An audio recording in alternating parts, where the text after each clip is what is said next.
प्रेम, एक स्नेह, एक वात्सल्यता, एक करुणता आपकी शिव जी के प्रति जितनी होगी, शिव आपके नजदीक आते चले, करीब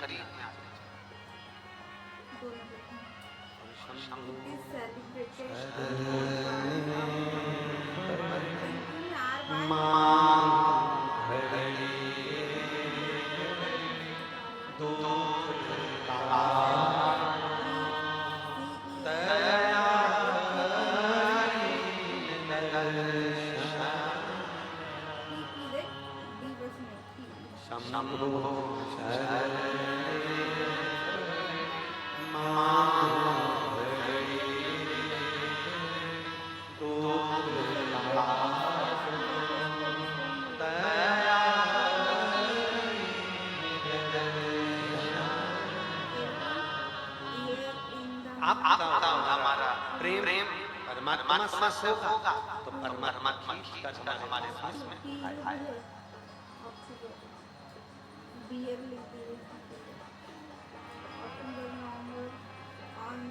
एक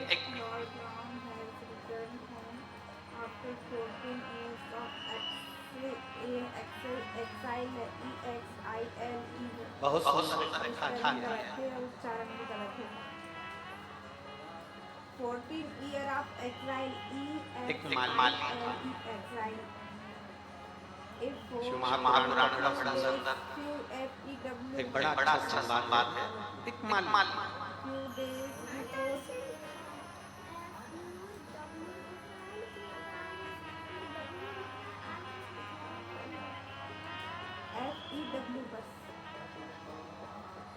दोनों धर्म पति पत्नी दोनों मिलकर पुष्प का श्रृंगार बनाते और पुष्प का श्रृंगार बनाकर बेचा। क्लीन की स्पेलिंग लिखा था CLEEN क्लीन। फेस्टिवल अक्टूबर जैसा बना सेलिब्रेट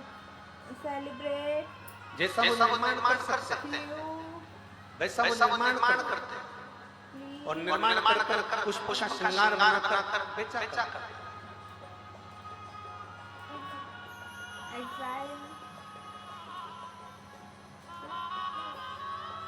और एक नियम उनका बड़ा बल दोनों पति पत्नी का एक नियम बड़ा प्रबल था।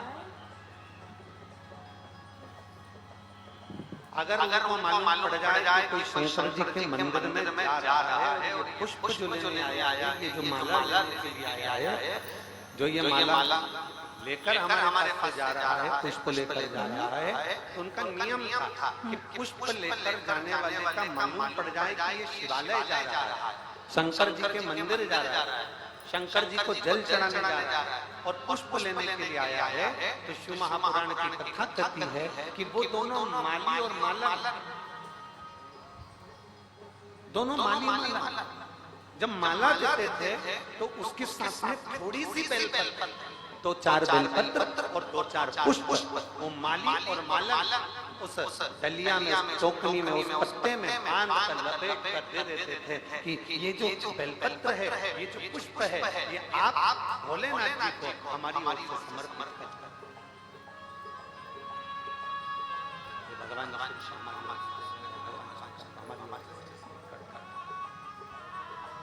या भगवान देव महादेव को हमारी ओर से समर्पित।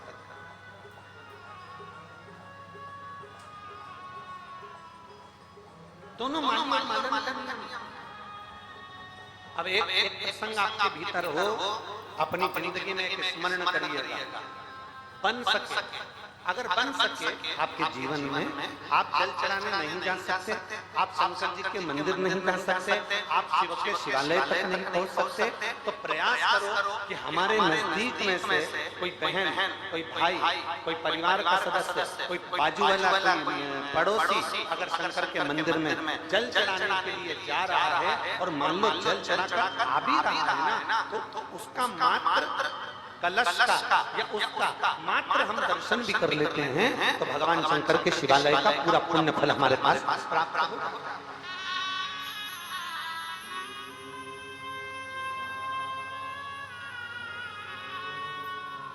पूरा पुण्य फल प्राप्त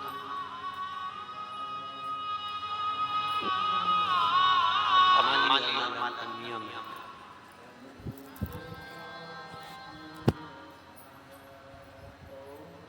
माली और मालन का नियम है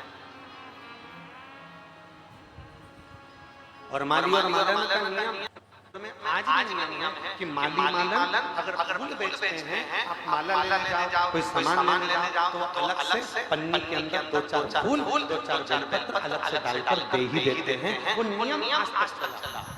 अब इधर का विदिशा का तो नहीं मालूम पर हमारे उधर आज भी नियम है कि आप माला लेने जाओगे और कहोगे कि साहब माला दे दो तो माला देगा तो दो फूल या चार फूल या जो बेलपत्र उसके पास में होगा तो बेलपत्र फूलों को तो फूल पंखड़ी पन्नी के अंदर डाल दे देगा। क्यों देता है? क्योंकि आप भगवान के लिए लेकर जा रहे हो और ये माला जो आपने खरीदी है आपके पैसे से है पर जो फूल दो मैंने इसमें डाल दिया है ये मेरे भाव से मेरे महादेव के लिए है, मेरे शिव के लिए, मेरे भगवान देव महादेव के लिए समर्पित।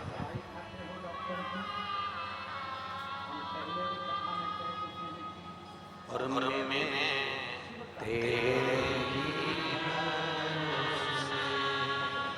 बाबा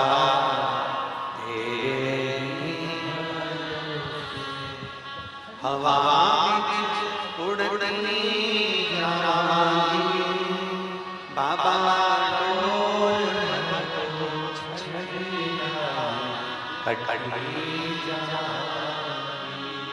भोले में शंभो एक विश्वास एक भरोसा एक दृढ़ता शिव के प्रति समर्पण करता। माली के घर में माली और मालन दोनों हैं, दोनों फूल बेच रहे हैं, दोनों भगवान शंकर की भक्ति कर रहे हैं, दोनों शिवालय की आराधना कर रहे हैं पर इनके घर में कोई संतान नहीं, इनके घर में औलाद नहीं।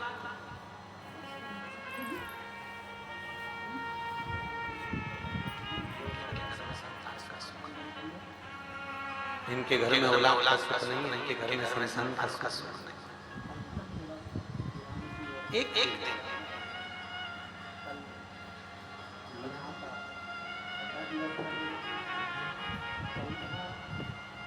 अब आप लोग अगर कहें कि गुरुजी आप कौन से माली की कथा सुना तो विष्णु पुराण में, मत्स्य पुराण में, धर्मोत्तर पुराण में, नवदुर्गा उपनिषद में माता पार्वती जी की एक सहेली का नाम है मालिनी। मां जगत जननी पार्वती जी की एक सहेली का नाम है मालिनी जिसका स्त्री का चेहरा नहीं हाथी का चेहरा है। अगर आप लोग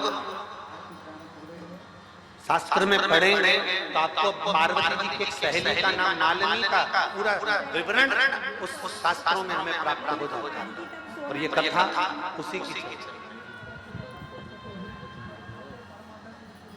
माली के घर में संतान नहीं, माली के घर में औलाद नहीं। दोनों पति पत्नी माला तैयार करते हैं, पुष्प श्रृंगार करते हैं, भगवान के लिए दे देते हैं। कहीं शिवालय पे जा रहा है तो बेलपत्र डालकर दे देते हैं। ऐसे नियम चलते चलते समय निकल गया, बहुत समय निकल गया पर इनके घर में औलाद का सुख नहीं हुआ। जब औलाद का सुख नहीं हुआ एक दिन माली की धर्म पत्नी माला रो रही थी, आंख से आंसू बह रहे थे और घुट घुट पानी पीती जा रही थी और रो रही थी, उसकी आंख में आंसू बह रहे थे।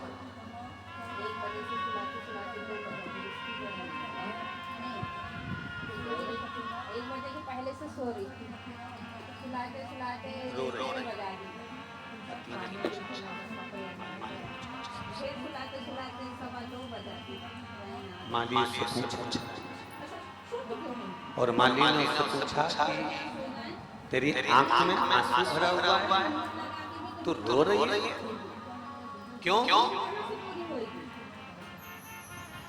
कितनी सुंदर बात माली ने अपनी मालन से कहा।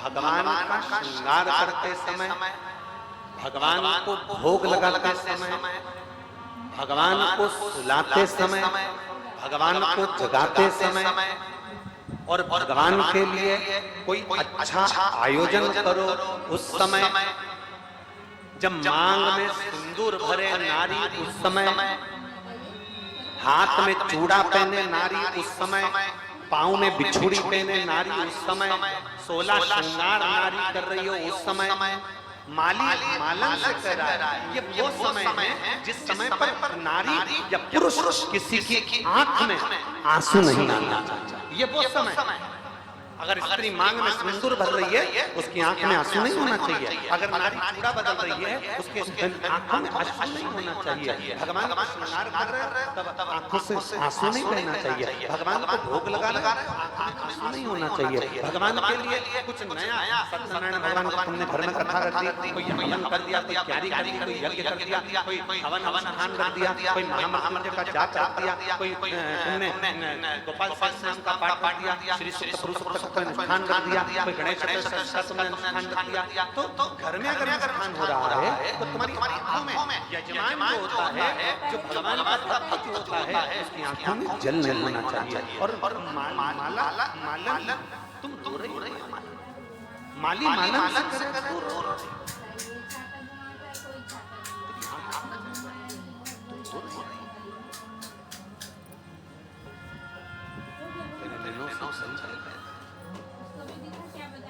हम जिस माला को तैयार करते हैं, हम जिस पुष्प को तैयार करते हैं, हम जिस भगवान के श्रृंगार को तैयार करते हैं, श्रृंगार को तैयार करते समय हम ये सोचते हैं कि भगवान का श्रृंगार में जाएगा, भगवान के पास जाएगा, तो रोना नहीं चाहिए।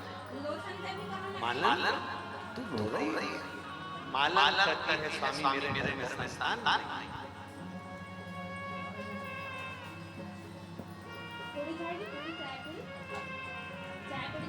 मेरे घर में होना औलाद कभी मौका लगे तो दुर्गा उपनिषद के अंतर्गत यदि हम अध्ययन करें, मत्स्य पुराण में, धर्मोत्तर पुराण के अंतर्गत यदि हम अध्ययन करें तो उसमें बड़ा सुंदर बात आती है। माली ने मालन से कहा दीदी को लिख कर एक काम कर, अब रोना नहीं, सारी दुनिया के लोग मंदिर जाकर पत्थर चढ़ाते हैं, पुष्प का श्रृंगार करते हैं, तू एक काम कर, श्रावण का महीना चल रहा है और तू भी 2 बेलपत्र और 2 लोटा जल भगवान देवदेव महादेव के शिवालय पर फिर निवेदन मेरी जीजियों से, मेरे जीजाओं से, मेरी माताओं से, मेरे भाइयों से, मेरी बेटियों से, मेरे बेटाओं से, श्रावण के महीने में दिखावा कर मेरे भोलेनाथ जी को मत ले जाओ। श्रावण के महीने में दिखावा कर मेरे भोलेनाथ को जाना नहीं। श्रावण के महीने में वो कहते हैं ना सारे लोग मन जाएंगे, सारी निमंत्रण पत्रिका आएगी, पर उसके घर हम जाते हैं जिसका प्रेम होता है। तो श्रावण में मेरे बाबा को ऐसे दिखा लेना, मेरे शंभू को, मेरे विश्वनाथ को, मेरे महाकाल राजा को, मेरे कुबेर भंडारी को ऐसे दिखा लेना कि मेरा देवदेव महादेव तुम्हारे दरवाजे पर आकर खड़ा हो जाए, तो काट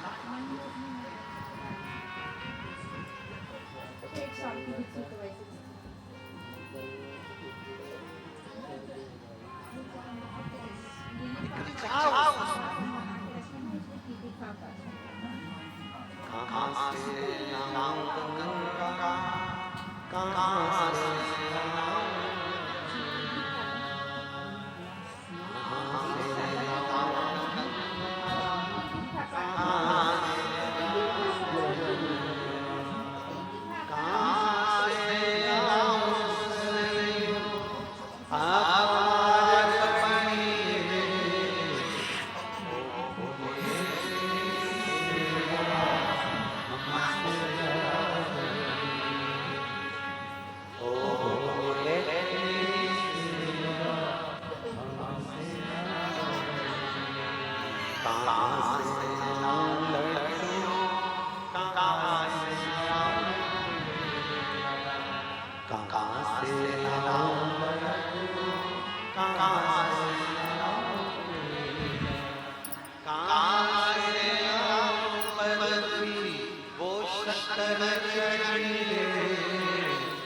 पानी भरना चाहिए था काय में।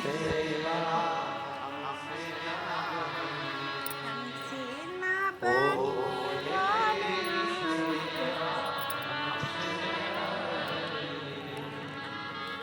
कई लोग कहते हैं कि साल भर एक लोटा जल और सावन में 2 लोटा जल।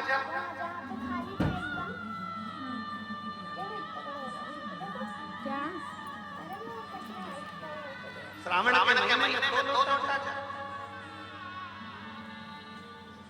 ABCD वाला एक वीडियो बनाई हूँ मैंने।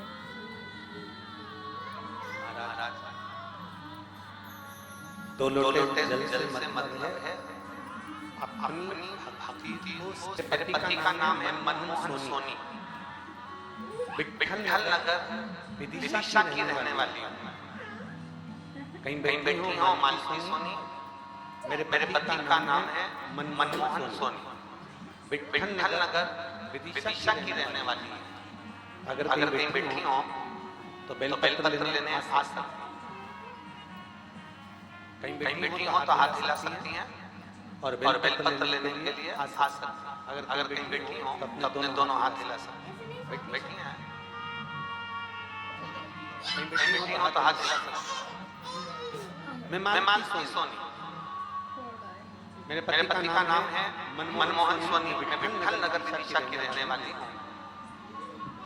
मेरे पति की अचानक तबीयत बहुत खराब हो गई।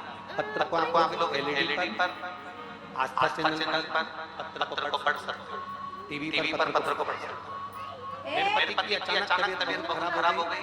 वो किडनी के पेशेंट हैं। अगस्त 2023 में वो बेटी लेकर थे और उनका पेट ना लेवल 25 था। अतः उनका डायलिसिस करवाना पड़ा और बहुत परेशानियां झेल।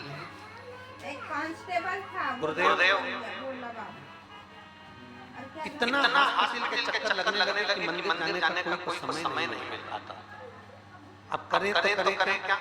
उनका डायलिसिस चालू हो गया, डायलिसिस चलता रहा और डायलिसिस चलते चलते तभी मेरी बेटी ने पशुपतिनाथ का व्रत किया और शिव जी के मंदिर में जाना प्रारंभ करा। सीहोर गई, वहां से रुद्राक्ष चलाई और रुद्राक्ष लेकर आने के बाद रुद्राक्ष का जल जब रुद्राक्ष लेकर आ गई तो रुद्राक्ष का जल देना प्रारंभ करा। बेटी ने पशुपतिनाथ का व्रत किया और भगवान से प्रार्थना करना प्रारंभ करी कि कुछ भी कर मेरे पापा को ठीक कर। रात को 9:15 वाला जो आंवले के वृक्ष का उपाय है वो मेरे परिवार वालों ने करना प्रारंभ करा और बाबा का मैं क्या गुणगान करूं गुरुदेव। डायलिसिस तो चलता रहा पर समय की अवस्था में वेंटिलेटर से नीचे उतार दिया गया और बाबा की कृपा से वो थोड़े ठीक हुए। 50 किलो की भी नहीं बनी है ना जी।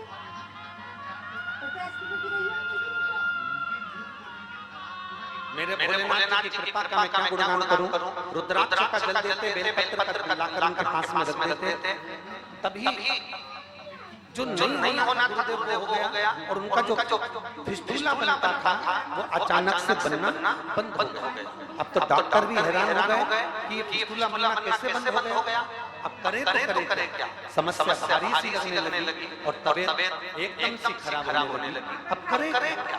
तभी फिर शिव जी के मंदिर में जाकर बेलपत्र रखी और बेलपत्र को उनके पास में कपड़े में लाकर रखा। शिव जी का चढ़ाया हुआ जल उनके शरीर पर लगाया और वापस उनको डॉक्टर के पास लेकर गए। हम रोज बाबा से विनती करते थे कि इनका डायलिसिस बंद हो जाए, इनकी किडनी काम करना प्रारंभ कर दे। हम उनको लेकर बाबा डॉक्टर के पास पहुंचे तो डॉक्टर आश्चर्य में पड़ गया कि इनकी किडनी काम करना चालू कर दिया। अब इनको डायलिसिस की जरूरत नहीं है। देखना क्या हो गया। मैं मालती सोनी, मेरे पति का नाम मनमोहन सोनी, विठल नगर विदिशा की रहने वाली। ये शिव तत्व है, घड़ी ये शंभु ये कालदर्शी ये कैलाश। ऐसा तो करती है भगवान शिव की अभी भक्ति को प्राप्त करता है।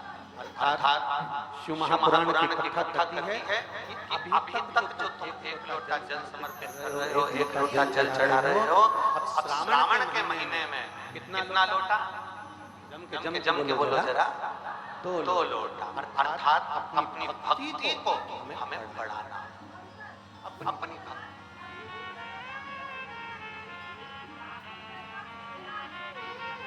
और देख लो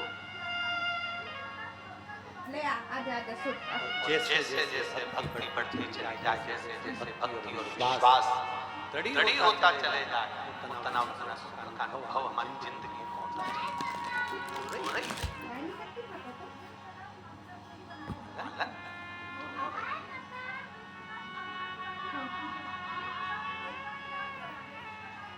तो श्रावण का महीना लग रहा है, दो लोटा जल लेकर, दो बेलपत्र लेकर शिव के मंदिर में जाओ। और आपसे निवेदन है, अगर बेलपत्र ना मिले, बेलपत्र ना मिले, शिव जी पे जो चढ़ी हुई बेलपत्र रहती है उसी को धोकर भगवान शंकर को समर्पित कर दो। और अगर बेलपत्र वो भी ना मिले, भगवान शंकर का संवाद करता है, अपने तीन उंगली भगवान देवाधिदेव महादेव को स्पर्श करा दो, वो भी बेलपत्र का कार्य ही करते हैं। भगवान शिव उसको साकार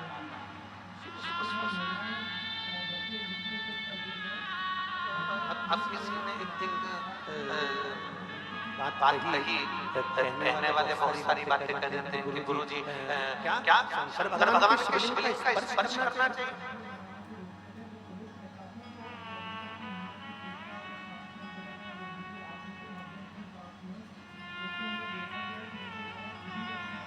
क्यों नहीं?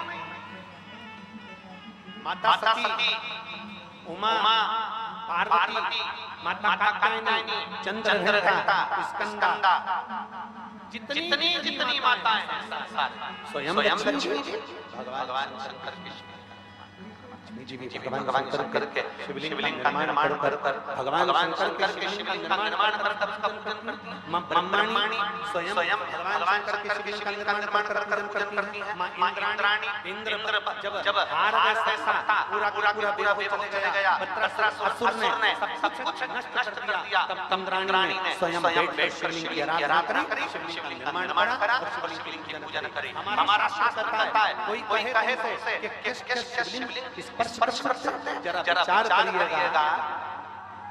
भगवान की मूरत पर, भगवान के ऊपर जो जल चढ़ता है, हम स्नान कराकर वो जल को, भगवान का चढ़ा हुआ जल, आप में से कोई ऐसा है कि भगवान का चढ़ा हुआ जल बाथरूम में फेंक देते हो? जम के तो बोलो जरा। नहीं, भगवान का चढ़ा हुआ जल, भगवान के स्नान का जल, आप में से कोई ऐसा है कि उसको रोड पर देता होगा? नहीं, भगवान का चढ़ा हुआ जल भगवान को जल स्पर्श कर जाता है तो वो जल भी तुलसी के पौधे में चला जाता है, अच्छे वृक्ष में चले जाता है। जरा विचार करिएगा, मात्र जल भगवान को स्पर्श करा तो वो जल तुलसी के क्यारे में चले गया। अगर हम हमारे महादेव का स्पर्श कर लेते हैं तो हम भी भगवान के धाम को चले ही जाते।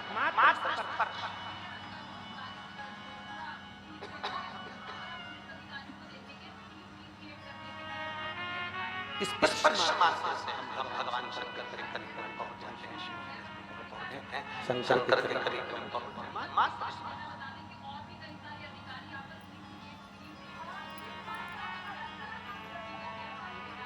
जाओ, दो लोटा जल लेकर, दो बेलपत्र लेकर भगवान शिव के शिवालय में पहुंचिए, भगवान शंकर के मंदिर में पहुंचिए। चलिए। और शंभु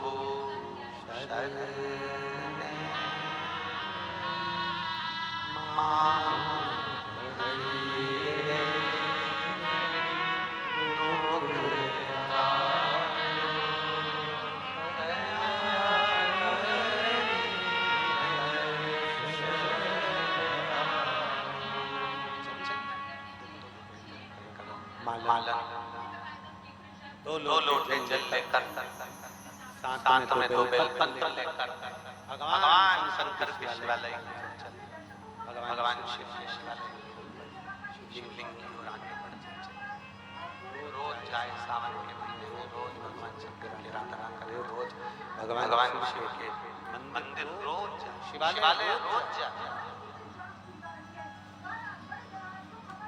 प्रतिदिन। नींद आ रही थी ना, सो ना, नींद आ रही थी ना, सो सो, नींद लगा तो आँख बंद कर। जब रोज भगवान शंकर के मंदिर की ओर चली, एक दिन मालन के पास में भी चढ़ाने के लिए बेलपत्र नहीं थे। श्रावण का महीना था, व्रत उसके चल रहे थे, भूख बहुत लग रही थी। मैंने ना तो चाकू रे भूख को काट के फेंकी, ना चाकू ला भूख काट। तो व्रत है, लेके आके वो चाकू को लेके आ। महापुराण की कथा करती है, 2 व्रतों का स्मरण जरूर करें। पहला सावन के महीने सोमवार, दूसरा शिवरात्रि। कौन से? जम के बोलिए जरा। सावन के महीने के सोमवार और दूसरा शिवरात्रि।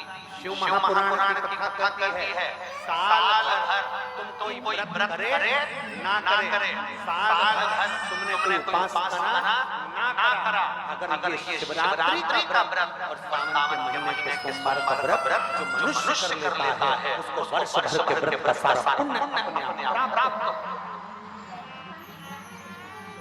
वर्ष भर के व्रत का पुण्य प्राप्त हो। एक व्रत है सावन के सोमवार और दूसरा व्रत है शिवरात्रि। सावन का सोमवार और शिवरात्रि, ये तो व्रत। कितने लोग हैं यहाँ जो सावन के सोमवार का व्रत करते हैं? जरा हाथ उठाइए। सब करते हो? बहुत बढ़िया। बोल महाराज। बंद कर, बदल दे भाई, तेरा कुछ नहीं बदलने का। According to Wikipedia, butterflies are winged insects from the left. आवाज नहीं आई, जरा नंबर से बोलो। बोल महाराज। सारी समस्या का हल सावन में बोलो।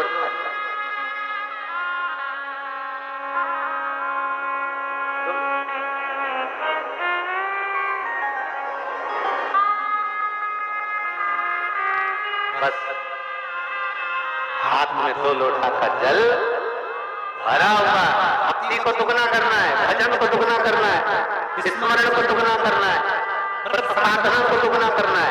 सावन के महीने में अपनी साधना को, अपने भजन को, अपनी भक्ति को, अपने बल को, भगवान की तरह भक्ति को बढ़ाना है, इसको दुगना करना है।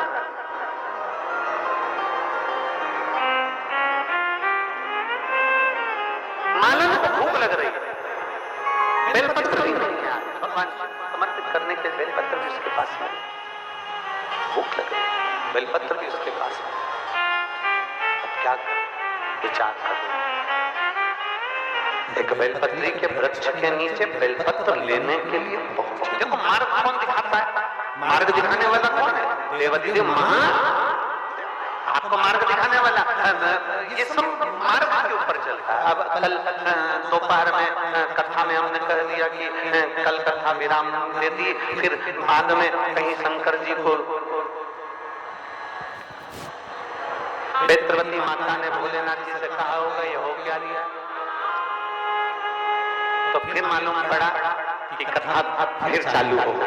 तो ये सब मार्ग दिखाने वाला देवदेव महादेव है, भगवान शंकर ओगरदानी त्रिकालदर्शी कैलाशी अविनाशी है, सब मार्ग दिखाता है। अब इसको लगी भूख, और भूख के साथ में इसके पास में नहीं बेलपत्र नहीं, तो ये भगवान बेलपत्र लेने के लिए वृक्ष के नीचे पहुंच गई। जिस बेलपत्री के पेड़ के नीचे गई थी, इसको स्मरण नहीं आया, इतनी भूख लग रही थी। उसी बेलपत्र के नीचे एक छोटे से मिट्टी के पात्र में कुछ मीठा प्रसाद रखा हुआ था। इसको नहीं मालूम कि किसने रखा, इसको नहीं मालूम कि कहां से आया, बस बेलपत्र लेने के लिए गई थी और बेलपत्र ले जाते उसने वो पात्र का दोना, वो मिट्टी का पात्र उठा लिया और देवाधिदेव महादेव के मंदिर में लेकर पहुंच गई।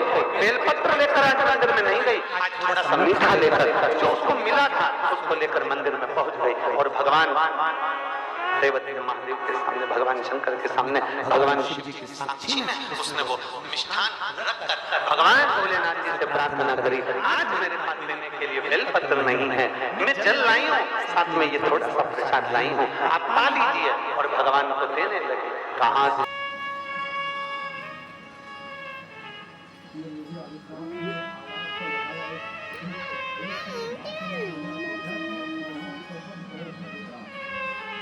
मालनी, वो मालन पहुंच गई और क्या कह रही है, ये तो मुझे बेलपत्र के वृक्ष के नीचे मिला है, आपके लिए लेकर आए, प्रणाम करती हूँ आप पा लीजिए। शंकर ने से कह रही है, आप पाओ पाओ।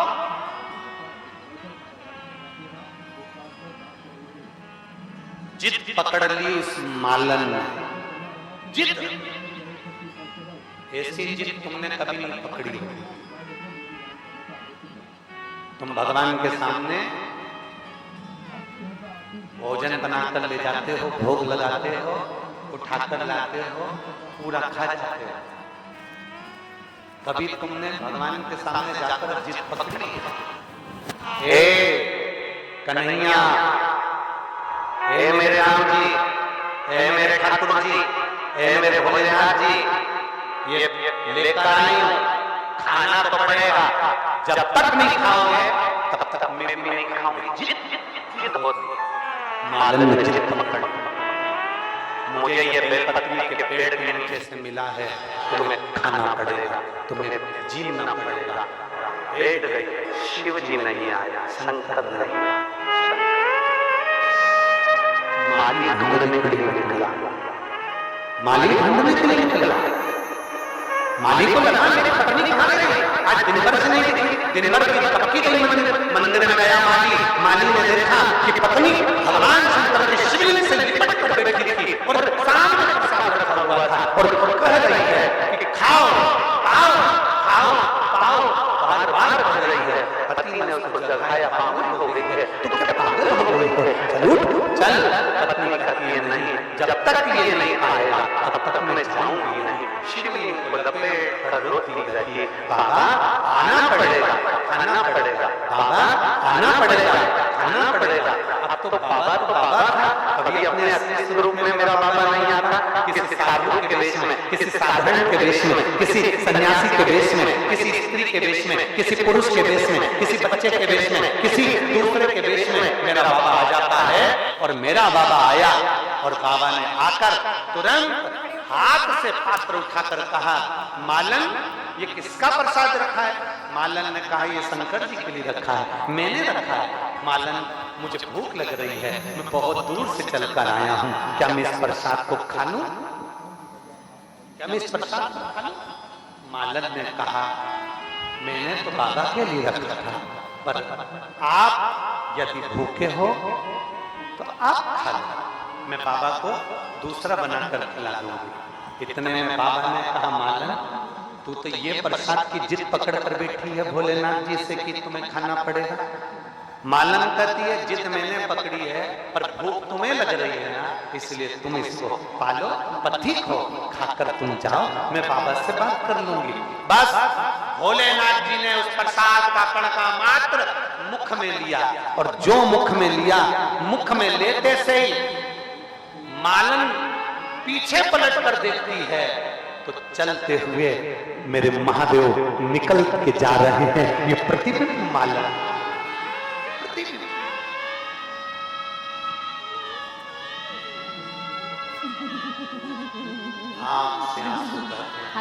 लिख के बता, बचा हुआ फिर प्रसाद बनाती हूँ। मालन खा लेती है। मालन प्रसाद को पाकर सुख पाती है और उसका गर्भ ठेरता है। गर्भ ठेरता है, एक बेटी जन्म लेती है जिसका नाम मालिनी होता है। क्या नाम है उसका? मालन की बेटी जन्म लेती है जिसका नाम मालिनी होता है। वो मालिनी बचपन से मिट्टी का शिवलिंग बनाकर पूजन करती है, शंकर की आराधना में डूबी रहती है, शिव स्तुति में डूबी रहती है। माली और मालन अवस्था पाकर प्राण छोड़ देते हैं। मालिनी अकेली रह जाती है, फूल बेचती, माला बनाती, माला श्रृंगार बनाती, बेचती और अपना यापन करती। समय की अवस्था में मालिनी के प्राण छूट जाते हैं। प्राण छूटने के बाद मालिनी शंकर का श्रृंगार करते करते प्राण को छोड़ती है, तो पार्वती जी की सहेली बनकर निवास कर लेती है।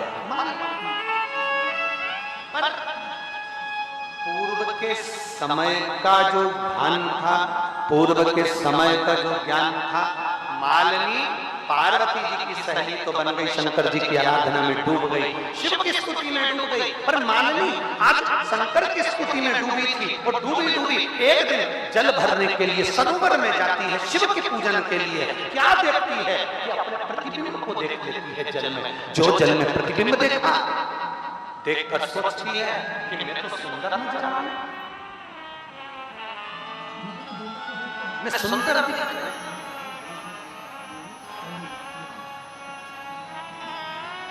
मालिनी को लगा कि मैं सुंदर नजर आ रही हूं, हो सकता है मेरी ये सुंदरता शिव की पूजन में बांधा बन जाए। मालिनी गई, पार्वती जी के चरणों में बैठ गई। पार्वती जी ने पूछा, मालिनी तुम मौन चुप क्यों? किसने? मालिनी कहती है, आज तक मैंने महादेव जी से कुछ नहीं मांगा, पार्वती माँ आपसे कुछ नहीं मांगा। आज मेरा मन करता है मैं आपसे कुछ मांगू, आज मेरा मन करता है मैं आपसे कुछ मांगू। मांगो, क्या चाहिए? पार्वती जी मुझे हाथी का मुंह लगा, मुझे सुंदर नहीं बनना है, मेरे को हाथी का मुंह लगा। मालिनी को समझाया पार्वती जी ने, पर मानी। पार्वती जी ने मालिनी का हाथी का मुख लगा। पार्वती जी की एक सहेली का वर्णन आता है मालिनी का, जिसका गज मुख है।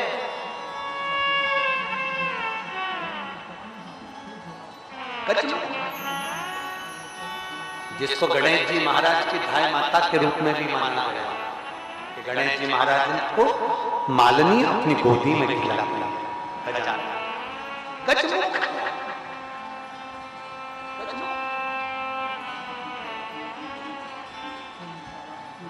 शिव को रिझाने के लिए बहुत सारे धन दौलत संपदा और बहुत सारी वस्तुओं की जरूरत नहीं है। मालिनी का चरित्र कहता है, माँ पार्वती जी के सखी का चरित्र कहता है कि एक लोटा जल से भी आप शिव को रिझा सकते हो। बस अपना हृदय भोला रखना, साफ रखना, निर्मल रखना। एक मंत्र है,